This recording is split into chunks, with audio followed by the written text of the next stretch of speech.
Assalamualaikum warahmatullahi wabarakatuh. Waalaikumsalam. Saderenge amit nggih ten panjenengan.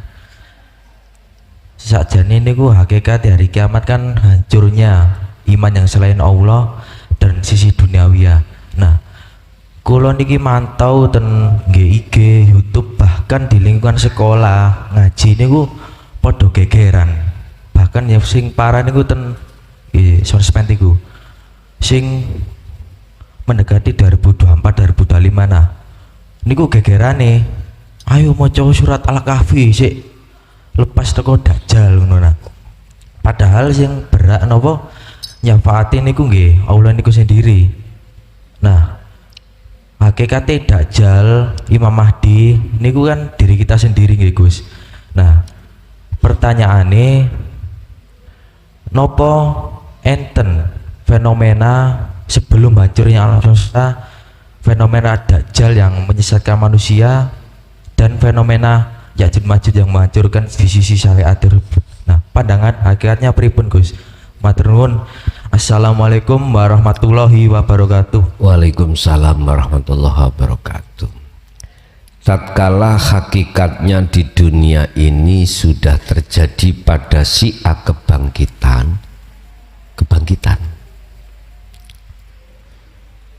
maka sesungguhnya dia itu sudah dibangkitkan sejak dia itu di dunia, nggak akan terjadi. Hakikat sama dengan Dajjal atau Imam Mahdi atau Nabi Isa. Ketika Anda sudah paham dari sisi hakikat tentang siapa Dajjal itu atau siapa Nabi Isa atau Imam Mahdi itu, tatkala sudah mengalami proses itu, maka tidak akan pernah Syiah ini mengalami secara syariat disebut Dajjal atau Imam Mahdi atau Nabi Isa. Itu hanya terjadi pada mereka ketika saat di dunia belum terjadi. Belum terjadi. Apa sih Dajjal itu? Itu kan mungsuh Allah. Innahu lakum aduwwum mubin. Mana yang dikatakan mungsuh yang nyata? Ya keakuan dirimu. Syiah misalkan muncul keakuan Syiah dalam hal apapun, maka Syiah itu telah termakan oleh Dajjal. Jadi wujudnya Dajjal secara hakikat adalah pengakuan kita sebagai manusia yang bisa ini, bisa itu, dan lain sebagainya. Lah, yang namanya Isa atau Imam Mahdi adalah ketika saat hati ini sudah jelas, Anda ini imannya sudah ihsan, baru disitulah munculnya Imam Mahdi ataupun munculnya Nabi Isa. Mesti yang dibawa dalam diri kita itu ranahnya adalah mingkol bin zahidin, hati yang selalu condong, ranahnya itu kepada Allah. Ya ini lah, kalai Dajjal itu yo dengan Nabi Isa kalahnya. Artinya keakuan di dalam dirimu akan lenyap manakala keakuan Allah muncul di dalam diri. Kebenaran tatkala itu datang maka hancurlah kebatil. Qul ja'al haqqu wa zahaqal batil innal batila kana zahuqa. Ketika kebenaran itu datang maka hancurlah kebatilan tersebut. Ngoten. Nggih, ada lagi? Ibu tadi, monggo Bu. Assalamualaikum warahmatullahi wabarakatuh. Waalaikumsalam warahmatullahi wabarakatuh. Terus niki tasik berkaitan kali mimpi. Ngimpi. Nggih. Kula kan sering niku nge-live kontennya Gus tuh hampir setiap hari. Terus Melek nge-live live Oh, itu. nge-lag. Nge-live itu. Terus waktu itu saya habis nge-live itu tidur Gus. Terus ngipi ngaji ya bersama jamaah ya kayak gini Gus. Terus setengah 2 itu kebangun. Sebenarnya sudah saya tanyakan di WA tapi jawabannya kurang paham gitu Gus. Terus bangun itu saya sholat sunnah kayak biasanya sampai jam 3. Terus tidur lagi. Mimpinya itu nyambung lagi Gus. Ini jawabannya Gus itu gini, ya fitrah ruhnya itu di mana Gus? Kurang paham ngoten. Apa ya fitrah? Ya fitrah ruhnya. Jawabannya Gus ini di WA. Oh, ngoten. Nggih ngoten mawon ngapunten Gus. Mimpinya gak iso diceritakne. Mimpinya niku nggih ngaos kayak ngeten iki, Oh, ngaos. ngoten. Nggih, terus kita bangun setengah 2. Terus saya kayak biasanya melakukan salat sunnah sama usul itu jam 3 tidur lagi. Dan mimpinya yang ngaji itu nyambung lagi. Ngoten. Sampai subuh ya. Itu terus Sampun. jawabannya Gus itu ya gitu. Maksudnya das pundi ngoten. Ngoten nggih. Nggih. Pun. Nggih, pun. Wassalamualaikum warahmatullahi wabarakatuh. Waalaikumsalam warahmatullahi wabarakatuh. Ketika saat Allah membimbing ruhaniyahmu ya lewat bahasa jenengan ini menyetel bimbingan-bimbingan tauhid. Terkadang juga Allah meneruskan bimbingan itu di dalam mimpi Anda ketika saat Anda tertidur. Nyambung bahasa sampean.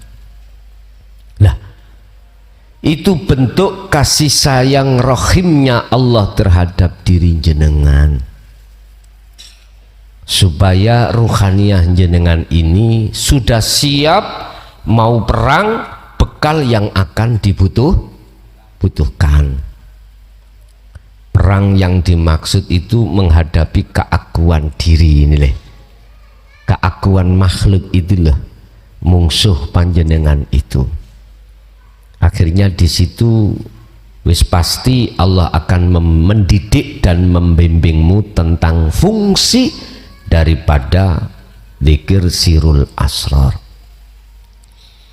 Bapak Ibu, maksud daripada Allah membimbing diri panjenengan itu adalah untuk menguatkan bekal jenengan saat menghadapi peperangan dengan hawa nafsu.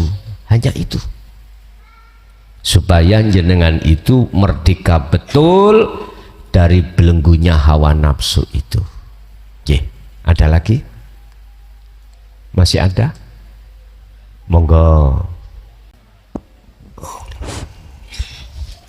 Assalamualaikum warahmatullahi wabarakatuh. Waalaikumsalam warahmatullahi wabarakatuh. Mohon izin Gus, nama saya Acep Maulana, asli Cirebon, tinggal di Surabaya. Pada tahun 2005 kami ini mencari Tuhan, Bu. Dalam perjalanan kami banyak menemui sesuatu yang di luar nalar kami.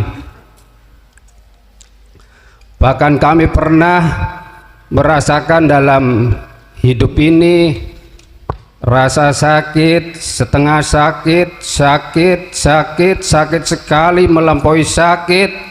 Habis itu hilang sakitnya dan tidak bertemu apa-apa, hanya yang adanya gelap gulita.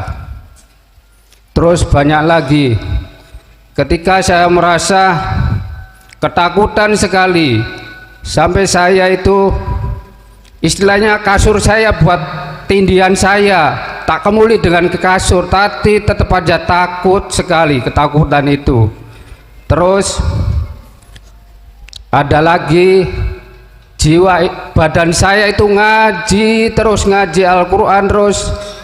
Habis itu saya kecapean dalam batin ini mengatakan, jasad ini sakit, tidak kuat, berhentilah ngaji.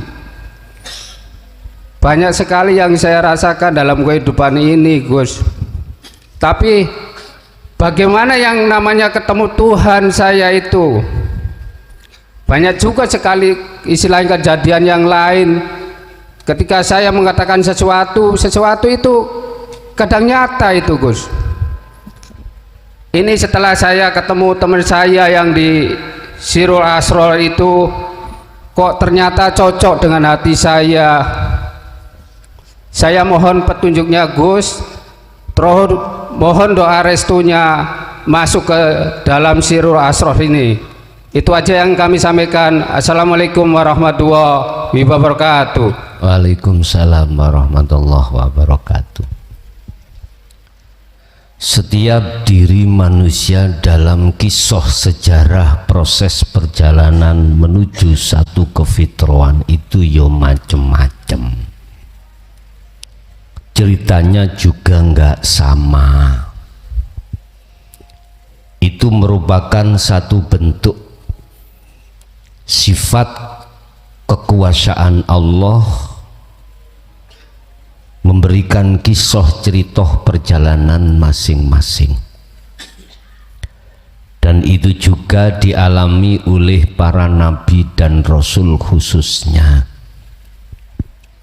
Allah memberikan perjalanan hal itu juga terhadap Nabi Musa atau Nabi Isa, bahkan sampai Nabi Ibrahim.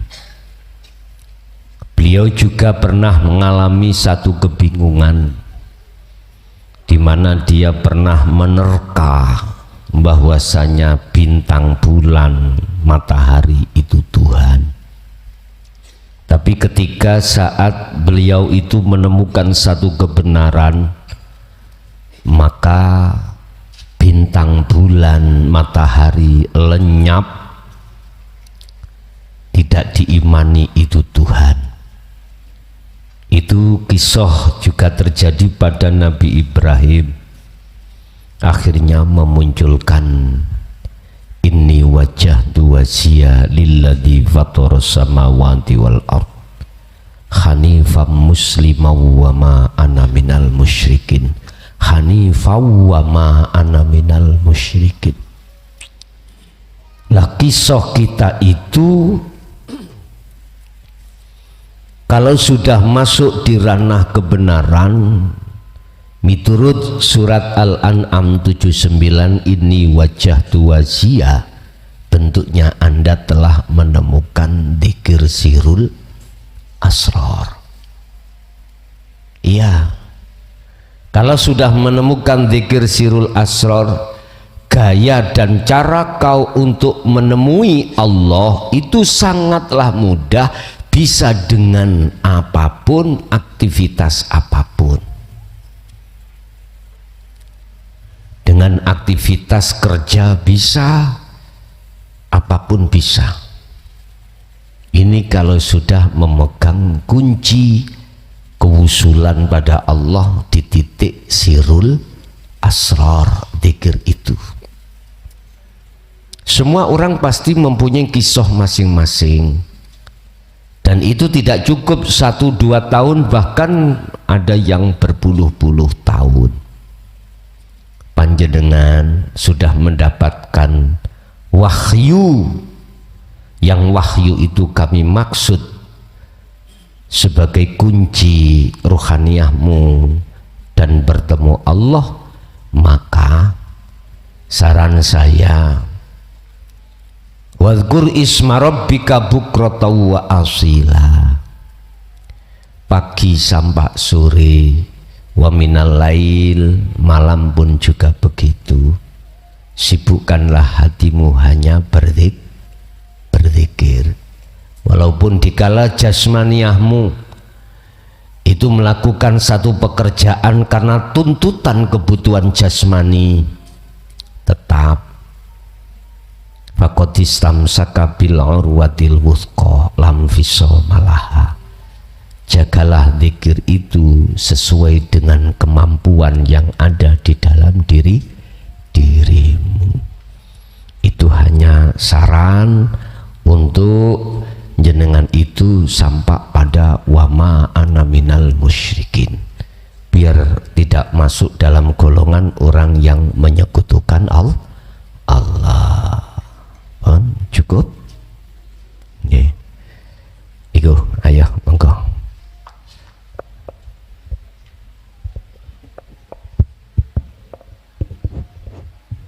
Assalamualaikum warahmatullahi wabarakatuh. Waalaikumsalam warahmatullahi wabarakatuh. Alhamdulillah Gus, hari ini saya bisa sowan. Cih, Saya Subagio dari Pacitan. Yang saya tanyakan gini Gus, saya sudah sedikit melihat beberapa video YouTube yang Gus Muklas sampaikan, dan di situ sedikit banyak juga saya sudah praktekkan. Tetapi dari beberapa pengalaman yang saya lakukan itu banyak lupanya, dan juga kadang-kadang kalau melakukan sesuatu yang apa ya, kadang-kadang itu gini Mas, terasa badan itu kayak di tangan dikit itu rasanya enak sekali gitu.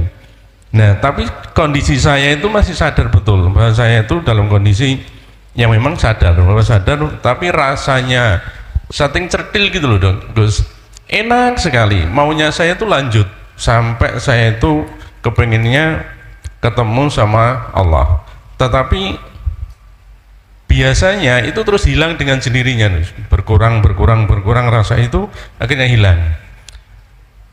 Yang satu itu, yang kedua yang saya tanyakan terkait dengan mimpi. Saya jadi ingat mimpi. Pada waktu saya masih remaja Gus, itu saya pernah mimpi ketemu Rasulullah, cuman wajah beliau itu nggak kelihatan Gus, tapi saya yakin itu Rasulullah. Nah wajah beliau itu tertutup, tapi dari posturnya aku yakin bahwa itu adalah Rasulullah. Itu bagaimana Gus? Barangkali itu Gus, dua pertanyaan. Terima kasih. Assalamualaikum warahmatullahi wabarakatuh. Waalaikumsalam warahmatullahi wabarakatuh. Jikalau jenengan sudah hati itu menemukan sirul asrar zikir itu, walaupun apa yang jenengan rasakan itu seperti biurpet, biarkan mengalirlah terus, ikuti apa proses dari Allah. Satu sisi tetap pegang teguh tali Allah itu tadi, yaitu zikir terus menerus. Ini cara untuk jenengan biar tidak beban untuk menyelesaikan perjalanan kita bertemu Allah. Justru di situ nanti jenengan malah enjoy. Oke, 1, 2. Siapapun Anda ketika saat bermimpi atau tidak, artinya menemui Rasulullah di saat jenengan sadar atau tidak sadar. Sadar berarti ketika saat jenengan solo khalwat, nggak sadar lewat mimpi, itu maksudnya. Hati kok beriman itu Rasulullah, pasti itu Rasulullah sekalipun tidak bertatap muka. Dan ini mengandung pengertian bahwasanya ikutilah ajaran Rasulullah sampai kapanpun. Yang kumaksud ajaran di sini khusus perkara pendidikan, ajaran yang berkenaan dengan akhlak ilahiyah. Innama bu'ithu liutammima makarimal akhlak. Dirilis di dalam hadis Sahih Bukhari, Rasulullah dawuh, sesungguhnya aku tidak akan diutus ke bumi oleh Allah kecuali untuk menyempurnakan akhlak. Artinya jenengan jangan ikut syariatnya saja, tapi ikutlah hakikatnya. Syariat mendidik jasmani, hakikat mendidik rohani. Berarti siapa yang bertemu terhadap beliaunya itu isaroh supaya kita mengikuti ajaran beliau. Kul in kuntum tuhibbunallaha fattabi'uni. Jikalau kau kepingin ingin lekas bertemu Allah, fattabi'uni, ikuti aku. Caraku untuk bertemu. Apa dan bagaimana cara Rasulullah bertemu Allah? Bapak Ibu, nyun sewu, yang sering digembor-gemborkan adalah proses perjalanan Kisroh Isra Mi'raj lagi itu tak? Padahal tidak hanya itu. Wa man kana yarju liqa'a rabbih falyamal amalan sholihan. Barang siapa yang ingin bertemu Tuhannya, baik umat Islam maupun selain umat Islam, falyamal amalan sholihan. Lakukan rohaniyahmu perbuatan yang baik. Apa perbuatan yang baik? Zikir sirul asrar. 1. 2. Wala yusyrik bi ibadati rabbi ahada. Jangan pernah ada iman dalam hatimu selainnya. Jangan.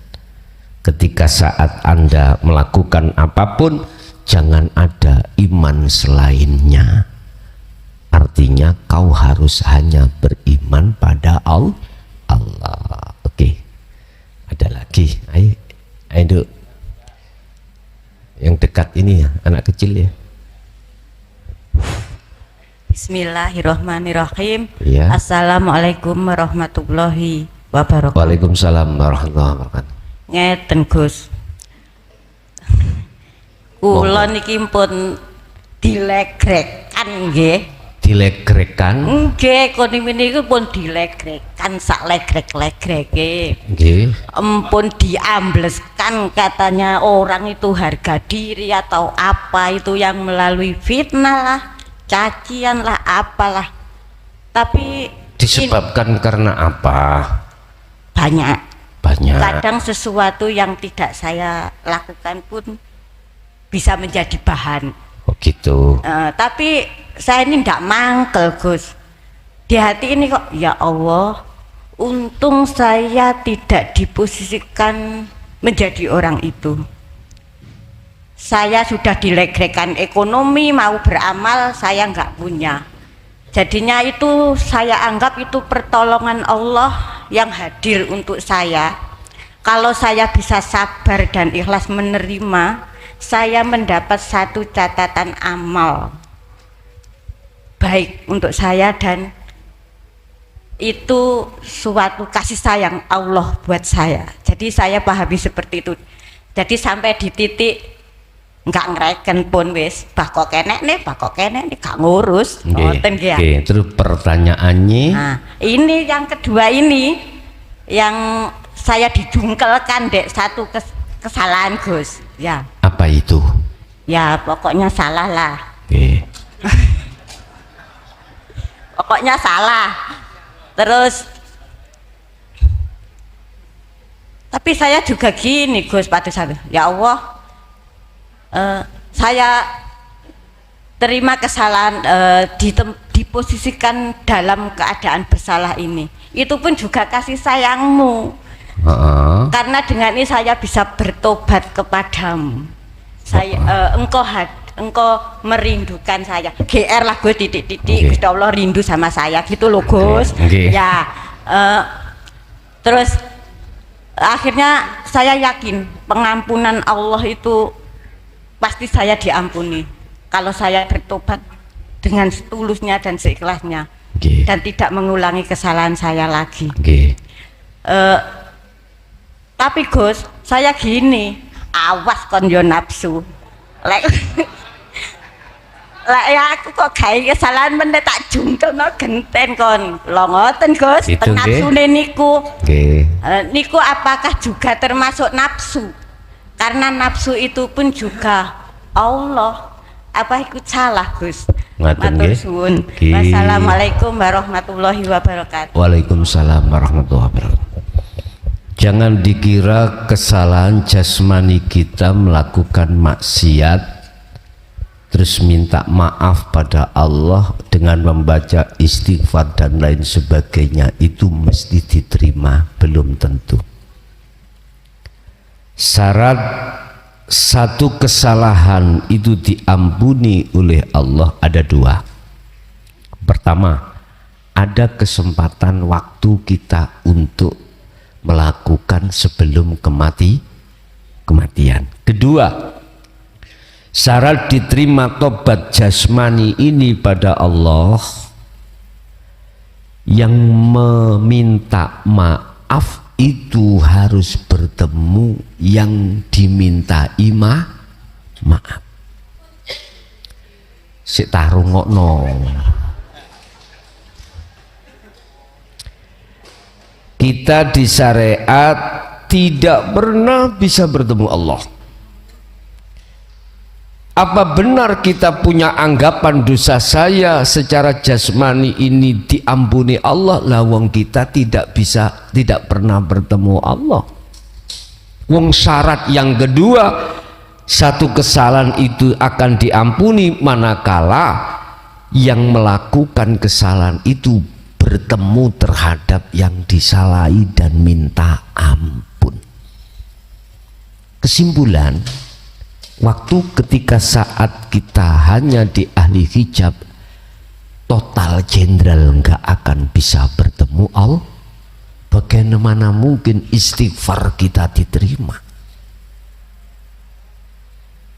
Lo nggak pernah bertemu. Logikanya saya punya salah pada si A. Apa mungkin saya itu diterima kesalahan saya tidak ketemu si A dan minta maaf langsung? Gak mungkin. Di rumah saya ngomong, si A, sepurone ya, wedhusmu mari tak colong. Gak bisa. Iki logikanya seperti itu. Jasmani kita melakukan kesalahan terhadap Allah dengan bentuk maksiat, apakah maksiat kecil, maksiat besar, apa diterima oleh Allah? Kita hanya cukup membaca istighfar sementara kita tidak bertemu Allah? Jawab saya, tidak bisa. Yes, pasti. Cuman anggapan kita lewat beberapa makalah mengatakan istighfar sing akeh engko ben disepuro lagi tidak istighfar ojo nglakoni maneh. Nyun sewu Bapak Ibu, gak iso gak nglakoni maneh jikalau kesempatan ada, ya gak bisa. Kita akan melakukan lagi, iku jenenge tobat lombok. Ya, nggak bisa. Kecuali Anda bertemu Allah. Lah, tentang liqo bertemu Allah diajarkan di dalam dinul haq. Dinul haq. Baru di situ nanti apa kesalahan jasmani. Lebih-lebih kesalahan rohani, Pak. Kita menyekutukan Allah dengan yang lain, kita beriman kepada yang lain, itu disepuro apa maneh dosa jasmani sampai ngentir.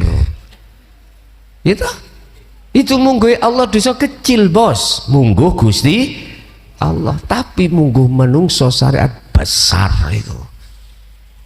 Tapi jikalau mohon maaf, sebesar apapun dosa Anda, bahkan tingkatan syirik, itu manakala diampuni Allah dadi cowili munggu Gusti Allah. Hanya satu maksud taubatan nasuhan itu adalah jatuhnya hatimu di makom musyahadah. Wis gak gelem sampai nanti akan mengulangi penyekutuan lagi, gak gelem, gak akan pernah. Loh, kesalahan fisik, maksiat fisik dengan sendirinya akan berkurang bahkan habis.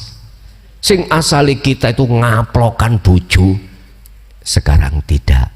Yang asalnya kita bahasanya kasar dengan istri atau suami. Kadang ada loh Pak, istri itu melihat suami nggak kerja ditabyur banyu kobokan. Ada seorang istri itu menuntut suaminya untuk kerja keras dengan alasan tanggung jawab kebutuhanku, biar saya seperti tetangga-tetangga bisa beli TV, HP ganti dan lain sebagainya. Kerja. Ada istri itu seakan-akan kayak jeragan, suami dijadikan budak.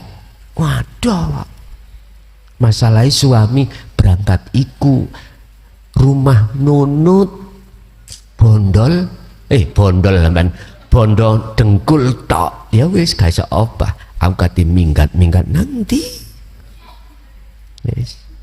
wis mohon maaf kalau ranahnya sudah hati, jatuhnya di hakikat makrifat, mesti karakter, jangankan karakter jasmani, ruhaniyah, karakter ruhaniyah itu akan dengan sendirinya tertata sendiri, tertata. Urusan iku nanti jadi nafsu atau ndak, kembali kepada niki sistem niki. Memang kita prosesnya itu asalnya sebelum ke musyahadah itu semuanya masih kegolong nafsu, nafas gitu. Inna nafsa la amaratum bisu illa ma rohima rabbi. Ada nafsu yang dirahmati, yaitu sifat basiroh yang mengajak dirimu untuk menuju kesempurnaan. Letak kesempurnaannya ketika saat Anda diletakkan di musyahadah, tandanya Anda sudah li fanaihi fi wujudihi, sudah fana dirimu di dalam wujudnya Allah. Sudah cukup?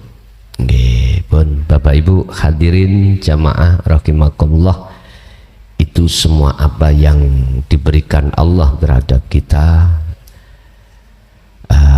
sebagai motivasi saya adalah kita sadar kita di dalam rumah tangga dihadapkan beberapa problematika, biar itu tidak menjadi masalah dan mempengaruhi diri kita.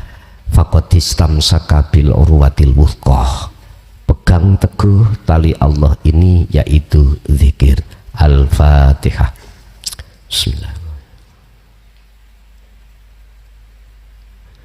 Akhirul kalam. Assalamualaikum warahmatullahi wabarakatuh. Assalamualaikum warahmatullahi wabarakatuh. Saya mau nanya Gus tentang diri saya ya. Ini menyangkut tentang kholwat.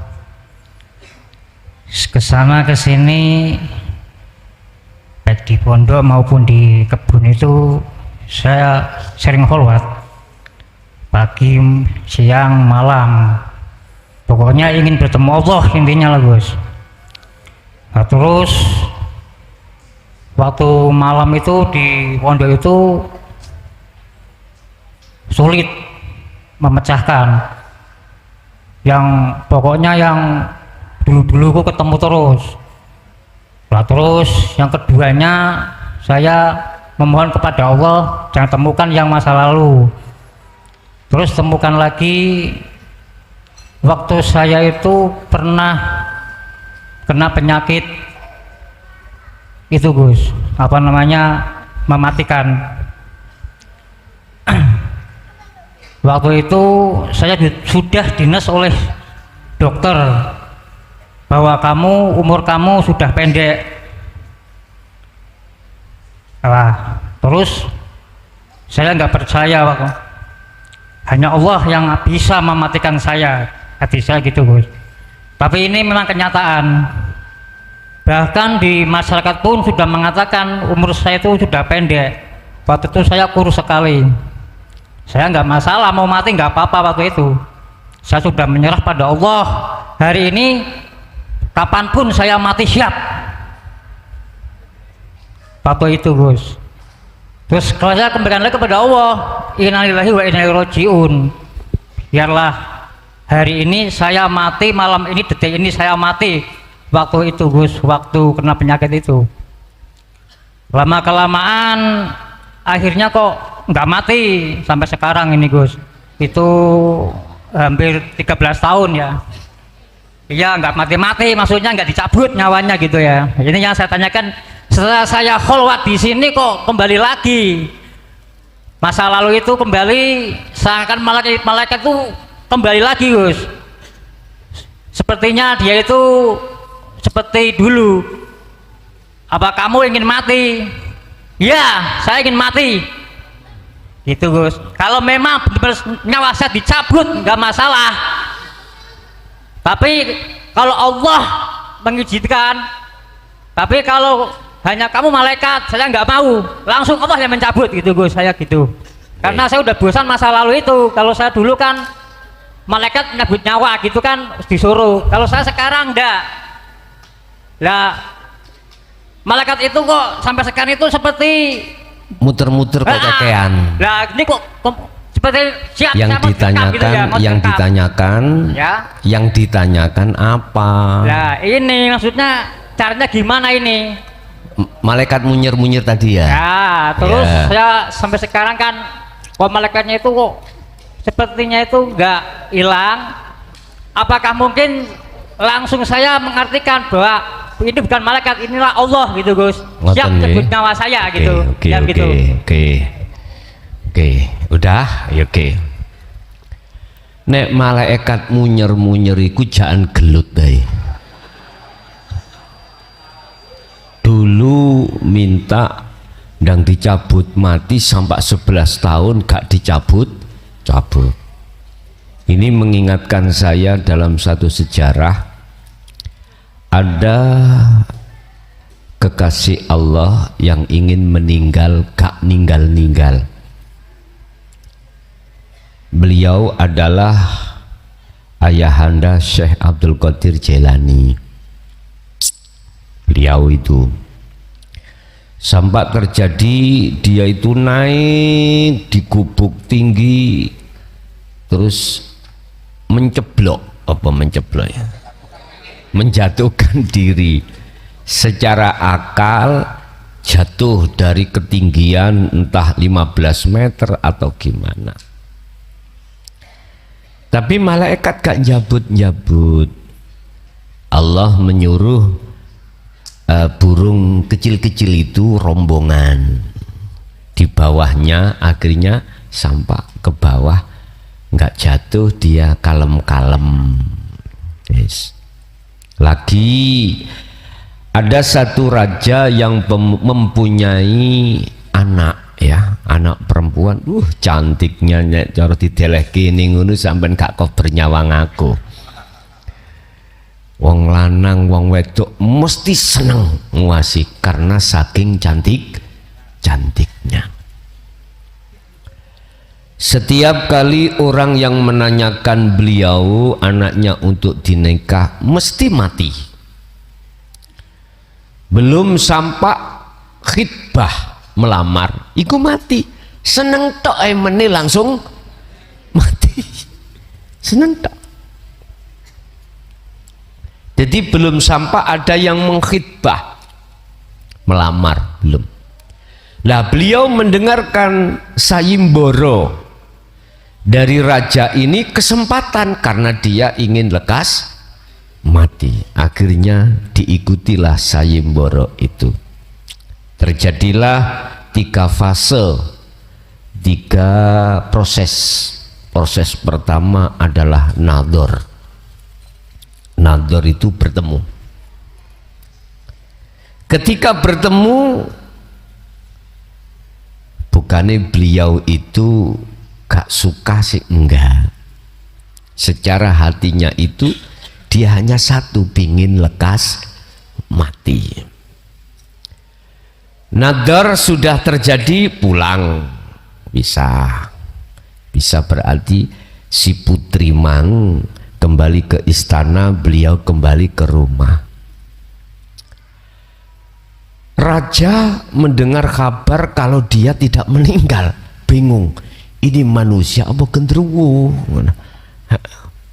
Dia juga bingung, aku kok gak mati? Udah fase kedua terjadi, mungkin habis nador adalah khitbah. Khitbah itu melamar, Pak. Akhirnya melamarlah beliau terhadap putri itu, otomatis masuk dalam istana. Yang namanya orang tuanya senengnya ya opo, seneng sebab anaknya mau jadi manten, nah gitu deh ya, seneng.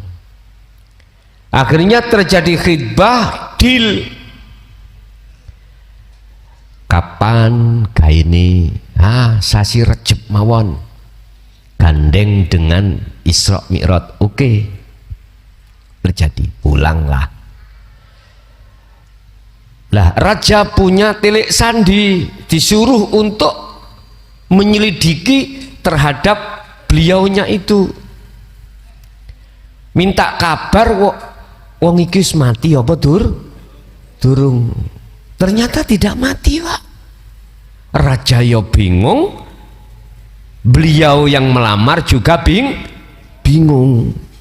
Lah iya aku kok gak mati-mati piye? Malaikat iki apa ta? Lali apa ta piye? Oh, mungkin waktu fase yang ketiga, akdun nikah, ijab kabul. Raja juga begitu. Pikirannya dia mungkin akdu nikah mati. Ternyata Bapak Ibu ketika saat terjadi akdu nikah yo ora mati.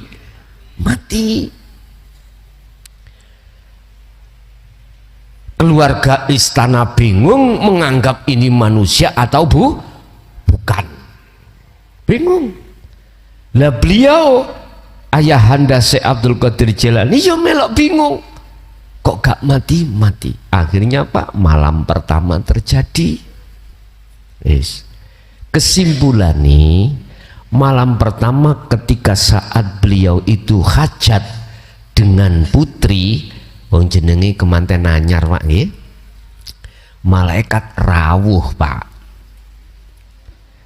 Begitu teko langsung disentak. Pas aku enak, awakmu teko. Pas gak enak biyen gak teko. Sik tak tutukne sik. Ngoten gak trimo malaikate. Akhirnya terjadilah tukaran, Pak. Tukaran. Umpama sekarang itu smackdown ya. Malaikat di smackdown langsung kelenger, langsung kembali pada Allah rawuh, ya Gusti. Ya Tuhanku ya Rabbi, ini kawula sampean situk sing ndadekno kula lesuh kabeh. Piye kae si anika? Kula pun mboten sanggup. Oh, ya wis, aku dhewe sing mara. Lah, ketika dialog antara malaikat dengan Allah digunakan beliaunya itu hajat. Akhirnya selesai, Allah dawuh, wis ndang bali ya, ayo elok aku balik. Akhirnya janin yang dikandung oleh beliau itu putri kuau, akhirnya muncullah Syekh Abdul Qadir Jailani. Berarti kesimpulannya piye? Kuwi nek hajat nang bojomu ya ojo gopo. Ojo gopo, santai ae, hatimu toton sik nang Gusti Allah. Paham? Urusan kok melungker apa gak melungker ojo dibahas. Toton sik hatimu nang Allah. Paling tidak kau muraqabah terus musahadah, pun gas tancap, rem tancap, udah itu pengertiannya seperti itu. Artinya bisa diartikan tentang takdir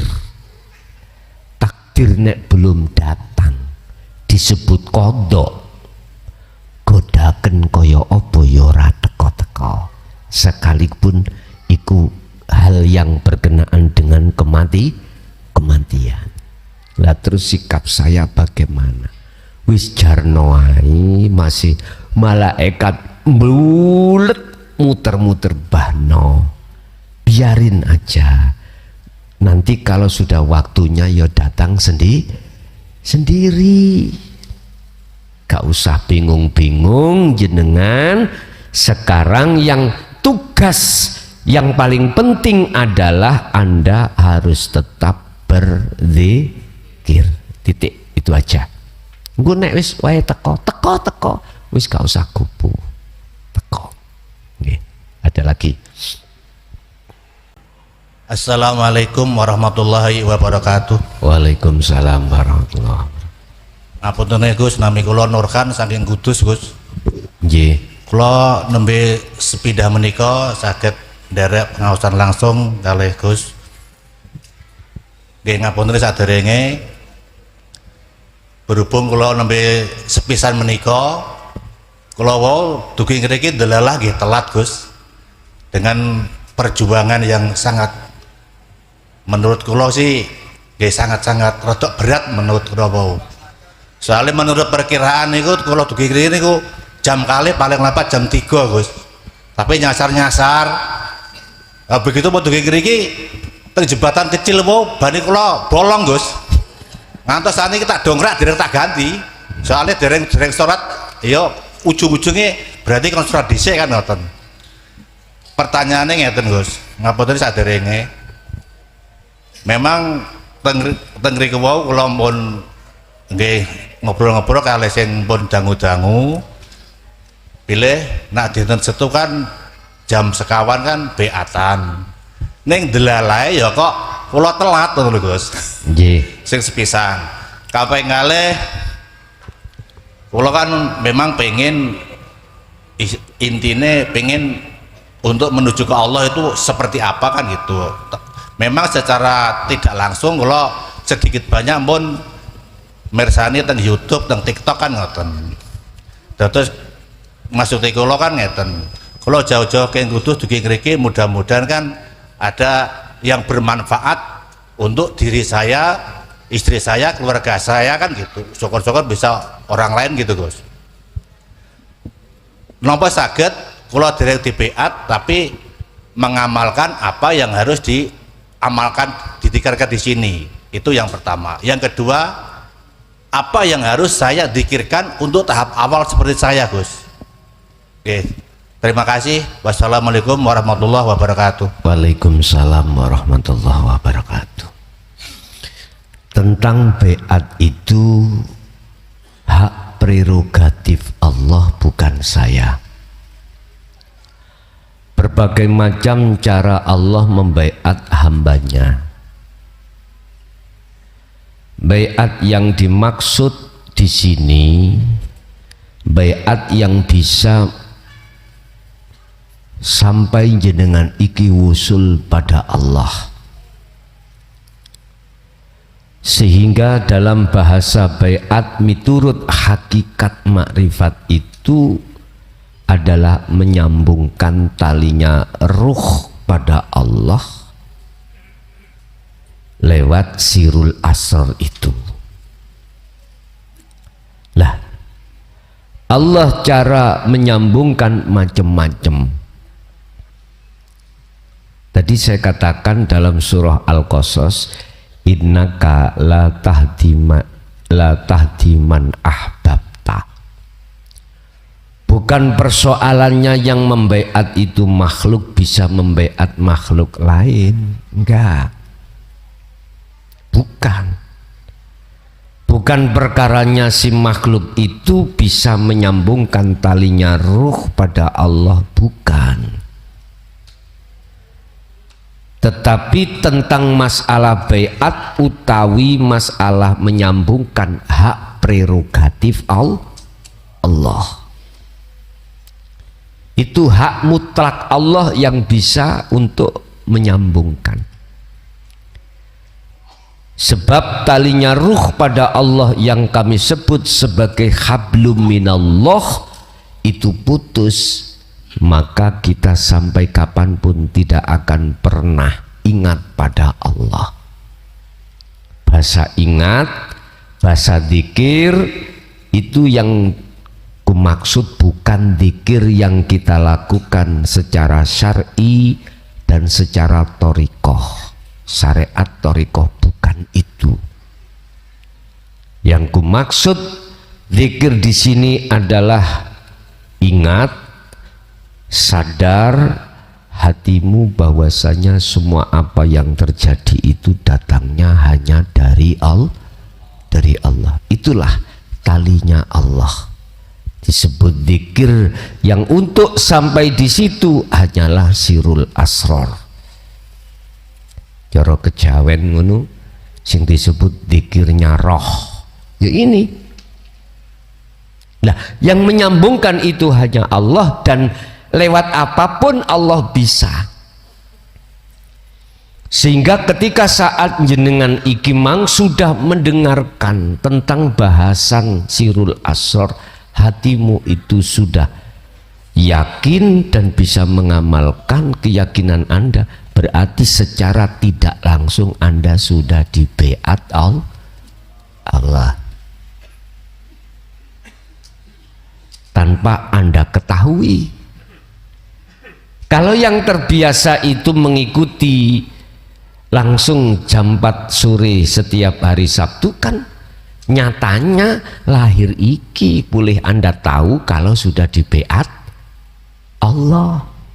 Tapi Allah dengan cara Allah sendiri bisa, walaupun tidak melalui manusia itu. Manusia itu kan cuman Anda biar tahu gitu aja. Kalau dalam hati sampean tentang zikir Sirul Asrar sudah paham atas fungsinya dan Anda melakukan, boleh.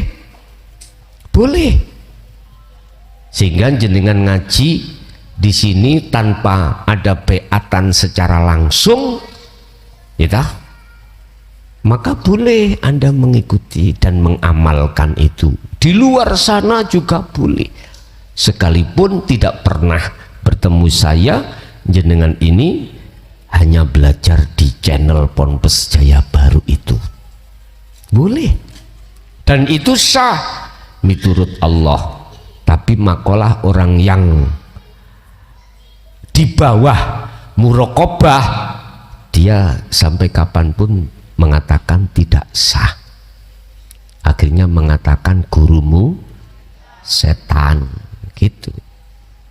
Lah wong gak pernah tahu setan kok ngomong, aneh pokoknya. Aku wis makanya kula niki gak iso mikir, ora tahu ngerti apa sing disebut kok nyebut, aneh.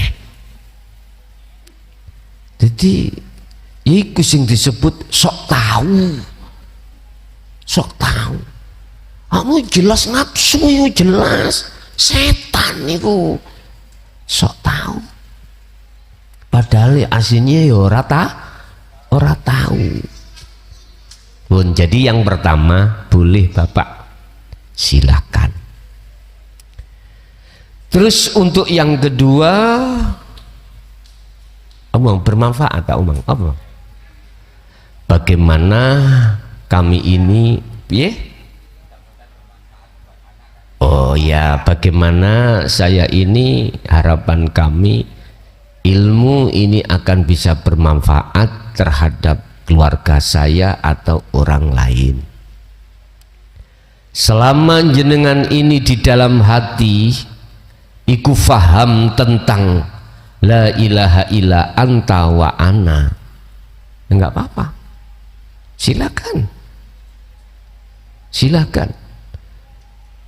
sesuai dengan apa yang Allah katakan dalam surat An-Nahl ayat 36, walaqad ba'atsna fi kulli ummatin rasulan ani'budullaha wajtanibut taghut. Sungguh betul-betul aku akan mengutus utusanku di setiap umat. Kalau umat kami tarik keluarga, berarti anak dan istri, silakan. Apa yang diemban untuk mereka-mereka hanya satu, ani'budullaha wajtanibut taghut, mengarahkan ruhaniyah anak dan istri itu untuk hanya menyembah pada Allah. Yang kumaksud Allah bukan nama, hanya pada Sang yang hidup itu, yang keberadaannya itu tidak hanya dekat tapi juga di dalam dan di luar diri Anda.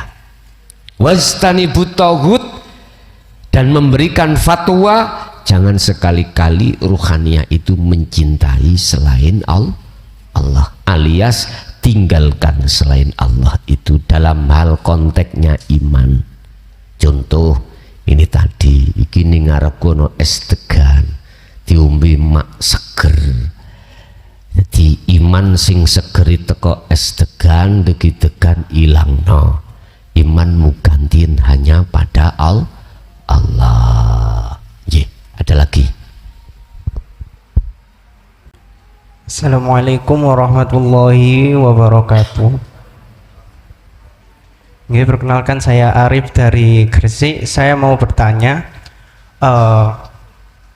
bagaimana solusi ketika kita mengalami mimpi yang buruk? Jadi mimpinya itu sampai ke dibunuh, sampai ditusuk, ditembak, atau bahkan berdarah-darah. Bagaimana solusi kita dalam menghadapi mimpi tersebut?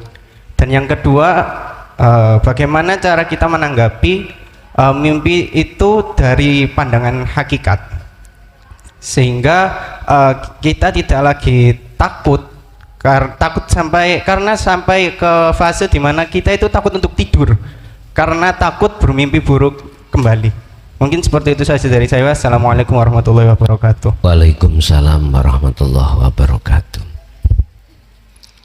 Apa sih mimpi itu? Terus apa yang terjadi di dalam mimpi itu? Bisakah kita kuasa menolak apa yang terjadi di dalam mimpi itu?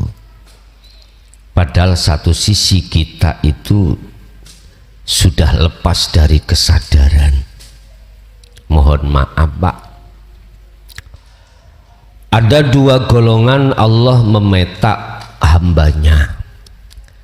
Pertama, hamba yang disebut ahli hijab. Apa hamba yang ahli hijab itu? Hamba yang hatinya masih ada iman selain Allah. Itu disebut ahli hijab.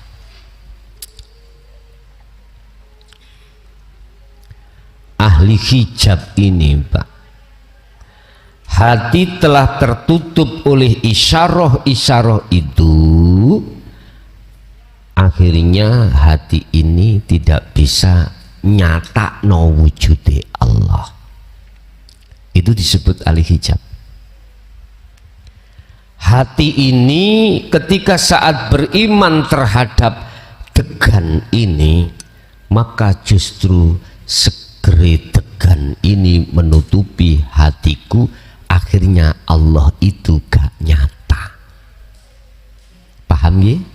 Yes, inilah ahli hijab. Ahli hijab seperti ini ketika tidur Pak, apa mungkin bisa untuk mengetrapkan hatinya itu sebelum bahkan di saat tidur itu dzikir sirul asr? Ya enggak mungkin lah, enggak membawa kunci, alias tidak bisa. Sehingga tidak bisa si ahli hijab itu mensiasati dari persoalan apapun di dalam mimpinya.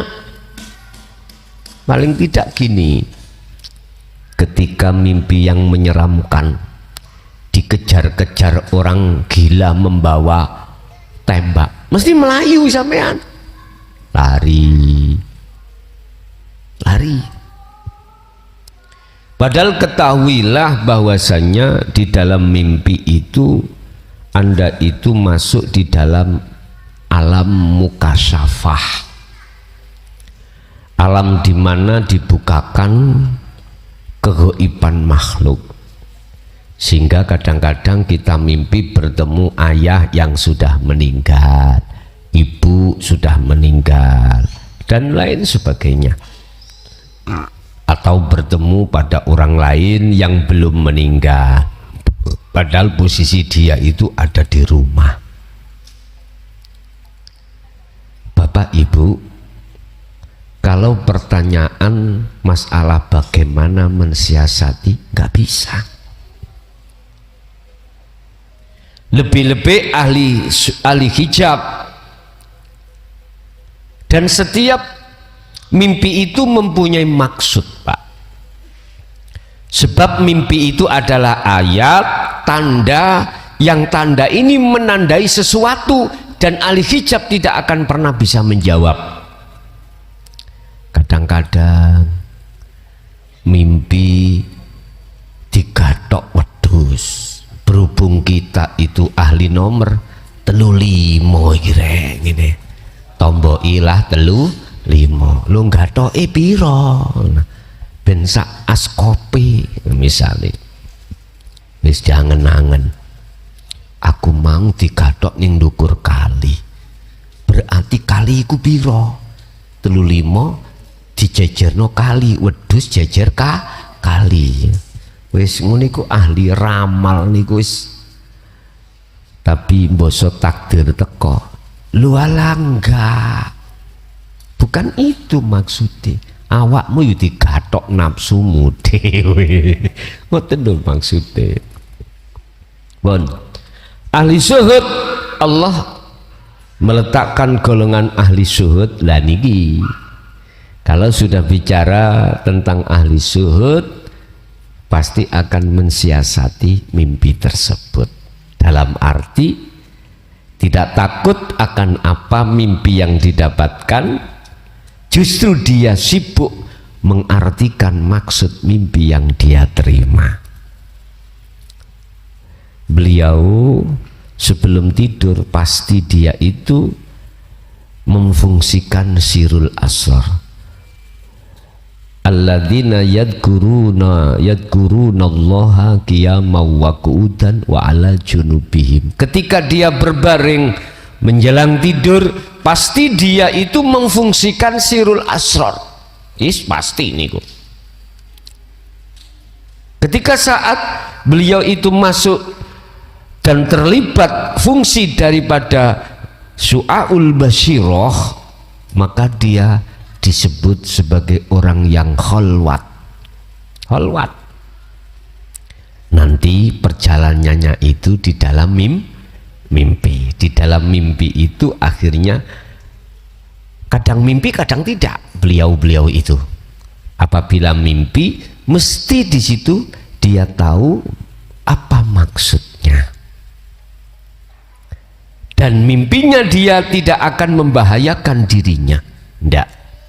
Karena mimpi itu adalah salah satu perjalanan ruhaniyah dia itu suluk nuju wusul pada Allah. Makanya jenengan nek wis pewayah ngoniku wis gak iso bengi dengan duduk, dengan berbaring ae biar langsung jablas tidur.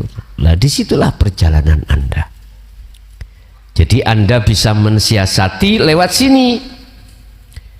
Saya katakan mimpinya ahli zuhud tidak akan pernah membahayakan terhadap ahli zuhud, sekalipun ahli zuhud akalnya itu tidak sadar.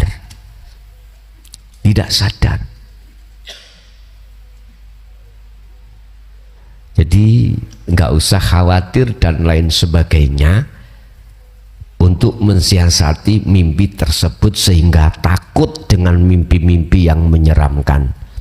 Cukup jenengan iki sebelum tertidur fungsikanlah sirul asrar ketika berbaring. Udah mesti aman perjalanan mimpi jenengan. Wes iku yang pertama. Yang kedua apa tadi?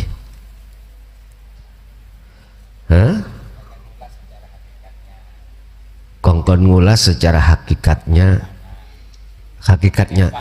Hakikat mimpi sing berdarah-darah tadi ya. Nggih, ngeten. Iki masuk dalam takbirur ru'yah. Apa takbirur ru'yah? Arti dalam sebuah mimpi. Apa yang jenengan ceritakan itu ditusuk orang sampai berdarah-darah. Itu kalau ditarik dari sisi hakikat, sesuatu yang tidak disukai oleh sifat basariyah, gak disukai oleh manusia pada umumnya. Lah gitu toh, karena itu mendekati kematian. Yang namanya mujahadatun nafsi, merangi hawa nafsu, itu wajib, dan itu lebih wajib dan lebih berat daripada jihad di Palestina.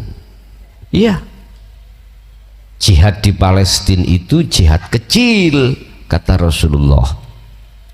Jihad yang besar adalah melawan hawa nafsu.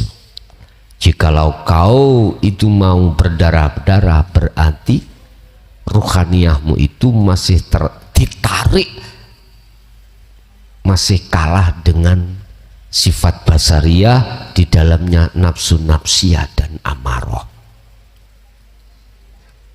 Lah, pripun carane saya bisa menghindar dari kekalahan ini?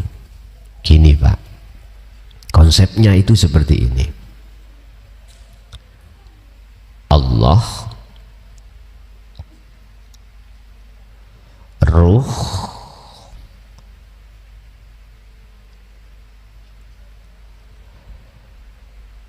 sifat basariyah,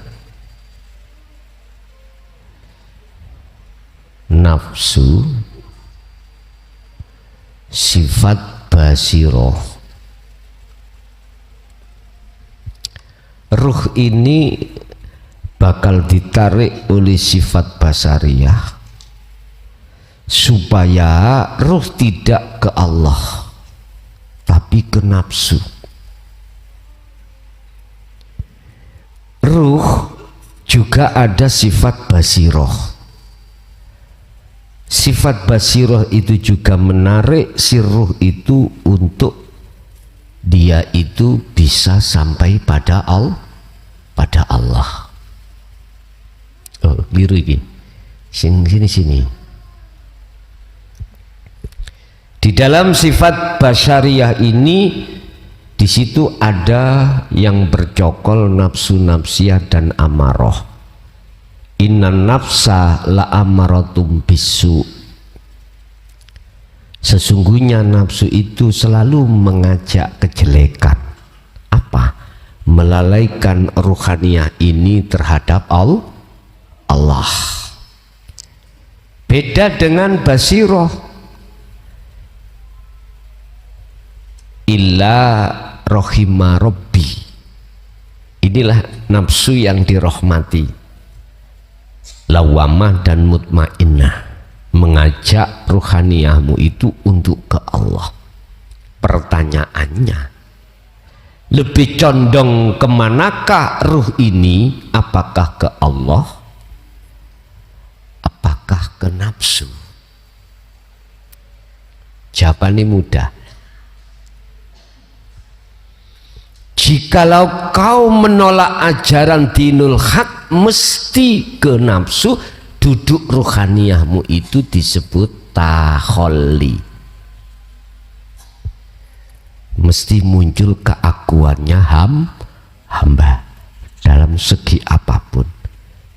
Kalau muncul keakuannya makhluk dalam segala-galanya, maka bertolak belakanglah dengan wahyu Allah, ani'budullaha wajtanibut tauhid, dan atau la haula wala quwata illa billah.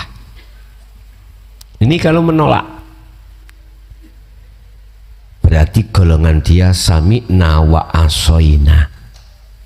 Ketika dia mendengarkan ajaran itu, hatinya menolak. 1, 2. Tatkala ruhaniyah ini dikatakan mengikuti apa petunjuk yang ada di sifat basiroh untuk kembali kepada Allah, itu dikarenakan golongan ruhaniyah ini sami'na wa atokna, mendengarkan apa yang dia terima, yastami'unal qaula, tentang dinul haq, jenengan iki merespon. Bentuk responnya iku mang menerima dan mengamalkan. Dengan begitulah maka ruhaniyah nanti bisa duduk di tajalli ini. Jadi manusia itu ada dua kelompok seperti itu, Pak. Lah, posisi jenengan wau saya katakan masih kalah dengan nafsiyah dan amaroh. Sekarang jenengan bisa untuk mensiasati bagaimana suatu saat saya tidak seperti itu, maka peganglah ilmu amal dan istiqomah. Paling tidak sampean sebelum tidur fungsikan, lakukan dzikir sirul asrar. Dengan begitulah nanti sifat basiroh itu akan membimbingmu untuk menuju dan bertemu Allah sekalipun di dalam mimpi. Bisa. Nggih. Ada lagi? Assalamualaikum warahmatullahi wabarakatuh. Waalaikumsalam warahmatullahi wabarakatuh. Saya mau tanya, Gus. Nggih. Di akhirat itu ada sumur-sumur kecil yang banyak sekali. Sumber apa sumur? Sumur. Ya, yang banyak sekali, Gus. Masing-masing sumur isinya hanya satu orang. Satu orang? Iya. Satu sumur, satu orang. Sing duduk nih gua mek situ. Enggak. Sing minum. Yang ada di dalam sumur itu loh, Gus. Penghuni. Ya, penghuni sumur itu hanya satu orang. Nggih.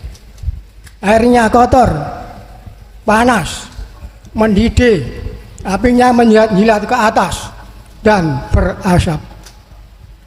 Roh dimasukkan ke dalam sumur itu tidak bisa mati, tetap hidup, tubuhnya tenggelam, kepalanya tetap mengapung di atas air, kulitnya lecet dan lain sebagainya.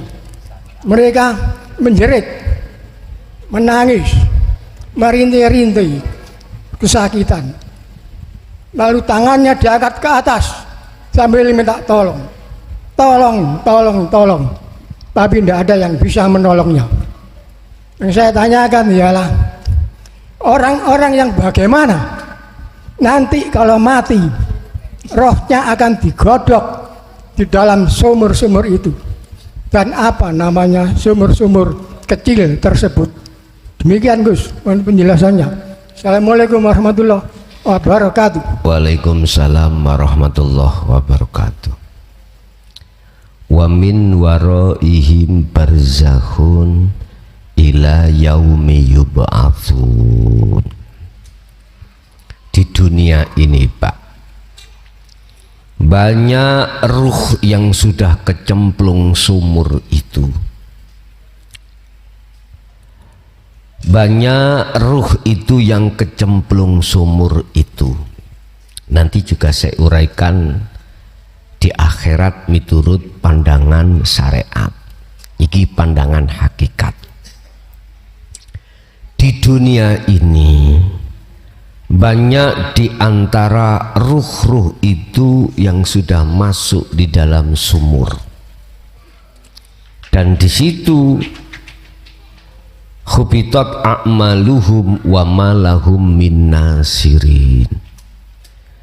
Tidak ada yang bisa menolong terhadap ruh-ruh yang masuk di dalam sumur itu kecuali Allah. Tapi di situ dikatakan wa malahum min nasirin. Tidak ditemukan terhadapnya sang penol. Padahal sholatnya rutin, tiap saat dan waktu nggak pernah pot. Dia zakatnya juga rutin, puasanya nggak pernah punya hutang, hajinya setiap tahun, umrohnya setiap bulan, saking sugih. Walaupun gak sugih duit travel, punya travel kan setiap bulan menghantar jamaah-jamaah lah ngeten ya. Nanti ben bulan dia itu umroh, ben tahun dia haji. sodakohnya itu wah, yang namanya tasbih itu Pak ya nggak pernah ucul, kurang marem didawakno tasbih itu Mang, asale sak meter dadi 5 kilo.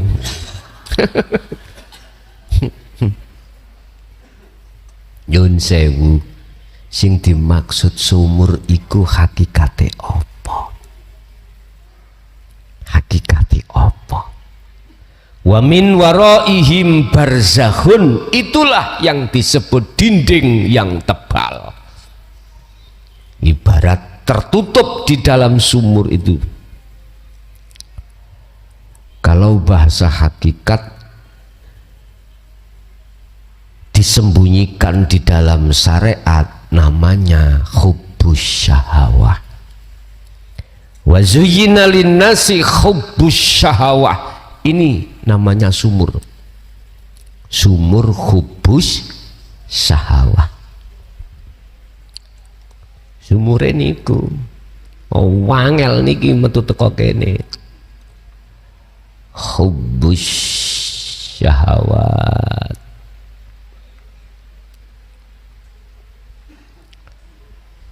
Siapapun kalau sudah masuk di dalam jebakan hubbus syahawah, sumur itu tidak akan pernah bisa keluar.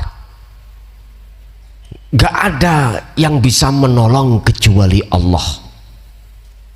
Sama tadi surat Al-Qasas, bukan kaum Muhammad yang memberikan petunjuk, tapi aku Allah yang memberikan petunjuk terhadap hamba yang ku kehendaki.